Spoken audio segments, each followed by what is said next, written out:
Olá, Orientando o Direito está no ar. E hoje nós temos o privilégio de receber aqui nos estúdios do Canal 20 a doutora Ana Carolina Fernandes, que é advogada militante, graduada pela Universidade Gama Filho do Rio de Janeiro e que já atuou em outras regiões, embora muito jovem, mas agora está atuando em Montes Claros. E a doutora Ana Carolina trabalha numa área de revisão de contratos financeiros, em especial em desfavor ou contra bancos e financeiras. E eu perguntaria à doutora, o que é uma ação de revisão de contrato financeiro, doutora? Bem, Valdir, uma ação de revisão de contrato, ela tem o objetivo de rediscutir cláusulas que foram firmadas num contrato e onde essas cláusulas elas se demonstram ilegais ou abusivas, né, em desfavor do consumidor, deixando ele numa situação desvantajosa frente aos bancos e financeiras. Certo. Doutora, quem pode ser autor desse tipo de ação? Bem, qualquer pessoa pode ser autora desse tipo de ação, tanto pessoas físicas como pessoas jurídicas, desde que o contrato em que ela tenha firmado haja cláusulas abusivas, né? Alguma coisa que deixe ele em extremo desfavor frente a um banco, frente a uma financeira, ou até mesmo outros tipos de fornecedores, né? O ponto principal que a gente vê, né, nesses casos é o desequilíbrio contratual que esse tipo de cláusula gera dentro do contrato. Doutora Ana Carolina, as pessoas normalmente para tomarem um empréstimo, fazerem um financiamento, sempre fazem um contrato. Este contrato é que o advogado, você como profissional da área e outros advogados que atuam no segmento, no setor, analisam e veem se este contrato tem alguma característica que desfavorece ao consumidor. E neste caso, quais são as características principais desses contratos que os bancos e as instituições financeiras fazem? Bem, a característica marcante desses contratos é a natureza adesiva deles, né? O que significa essa natureza adesiva? São contratos em que as cláusulas desse contrato são elaboradas e impostas por uma das partes. No caso, financeiras, bancos, né, ou qualquer outro tipo de fornecedor. Ele elabora aquelas cláusulas e o consumidor ele só tem a opção de assinar aquele contrato concordando com ele na sua integralidade, ou se ele discordar de alguma cláusula daquele ali, ele só vai poder não assinar o contrato. Ele não tem a possibilidade de discutir nenhuma cláusula daquele contrato, né? Está lá imposto, a opção dele é só dizer sim ou não. Essa é a característica marcante desses tipos de contrato e é o que possibilita essa revisão.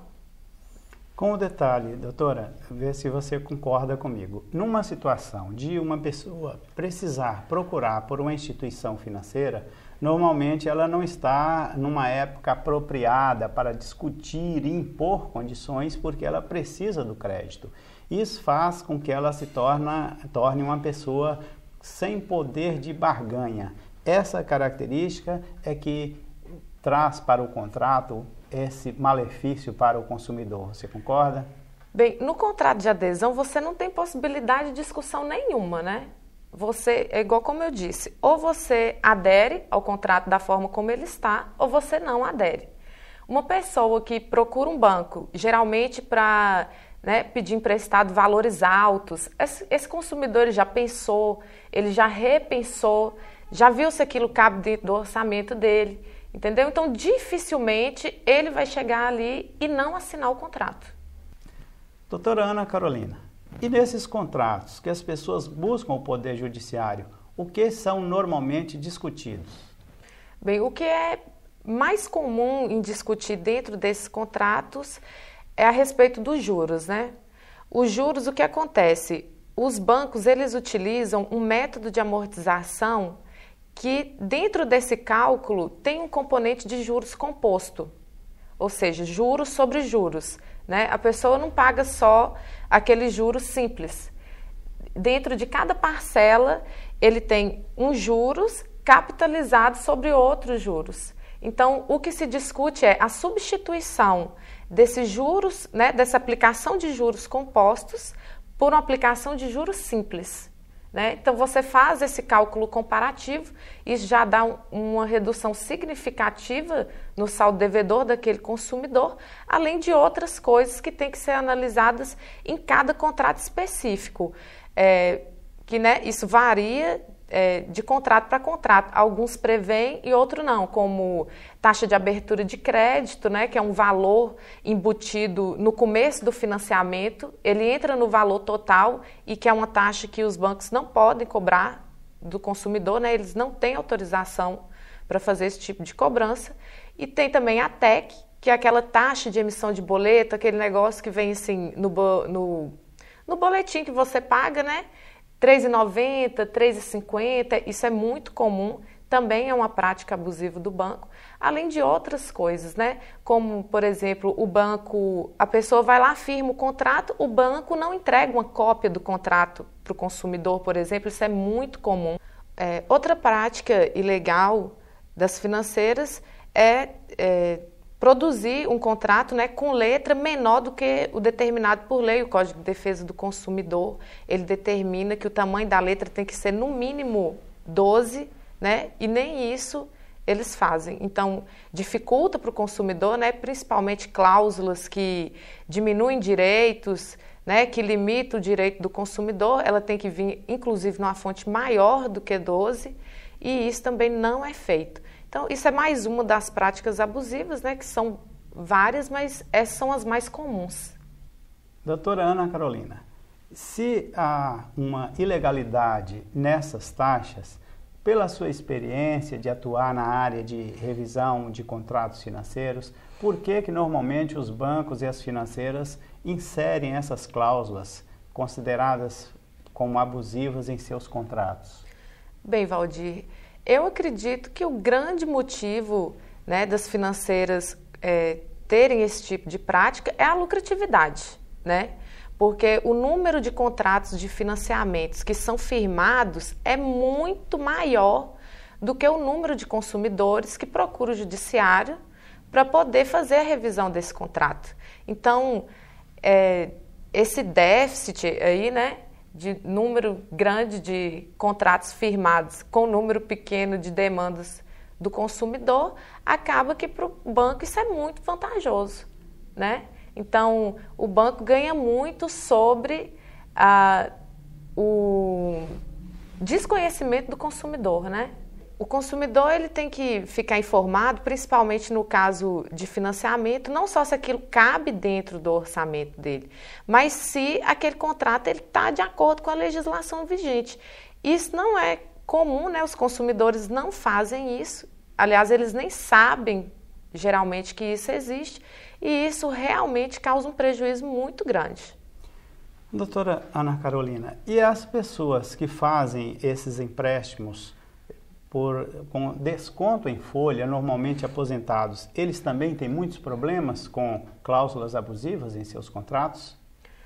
É um contrato de financiamento também, né? A questão desse de desconto em folha é que os juros dele, como o risco é mais baixo, porque o banco já tem a garantia que ele vai fazer aquele desconto no pagamento da pessoa, os juros é mais baixo. Mas ele também é prejudicado pelo método de amortização aplicado. Esse método de amortização, né, que utiliza a tabela Price, que é o juros sobre juros, ele é prática corrente, é muito difícil um financiamento não conter, por mais que ele tenha um juros baixo, que em relação a juros você tem 2 pontos, né? Essa questão do método de amortização, né, que você faz a substituição do juros composto para o juros simples, e a questão do índice dos juros mesmo, que tem que ser numa média de mercado. Hoje não há limitação de juros para banco, mas também não é um juros aleatório, que ele pensa, eu vou colocar qualquer juros. Não, ele tem que estar dentro da média de mercado. Então, esses financiamentos com desconto em folha, como qualquer outro, onde incida juros, sempre tem esse fator prejudicial do método de amortização. Doutora Ana Carolina, e no caso, você está falando que são práticas ilegais. Nós sabemos que o Banco Central é a entidade estatal encarregada de controlar a atitude, a ação dos bancos. Neste caso, você acha que o Banco Central deveria intervir para regular melhor o mercado? Bem, Valdir, o Banco Central, ele tem competência sim, entendeu? Para limitar esses juros. Porém, essa competência ela não é exercida, entendeu? Não há interesse, né? Eu acredito que não há interesse político de limitar os juros para banco, mas essa competência ela existe e não é exercida. Então, hoje em dia, já se discutiu muito, né, anteriormente sobre essa questão de juros, principalmente porque havia na Constituição um artigo que limitava esses juros a 12% ao ano, mas o que se preferiu foi retirar esse artigo da Constituição do que enfrentar o assunto, né? Então, hoje o que existe sobre juros é muita jurisprudência, principalmente do STJ, e o sentido que ela vem se firmando é que esses juros têm que se limitar a uma média de mercado, né? Essa média de mercado ela é, né, composta de vários índices e é analisada dia a dia. Então, é uma coisa que você tem que analisar especificamente no contrato de cada pessoa, né? Porque todo dia tem uma pequena variação, mas hoje o que se tem sobre juros é isso, não há limitação de juros para banco, mas ele tem que ser um juros dentro de uma média do mercado.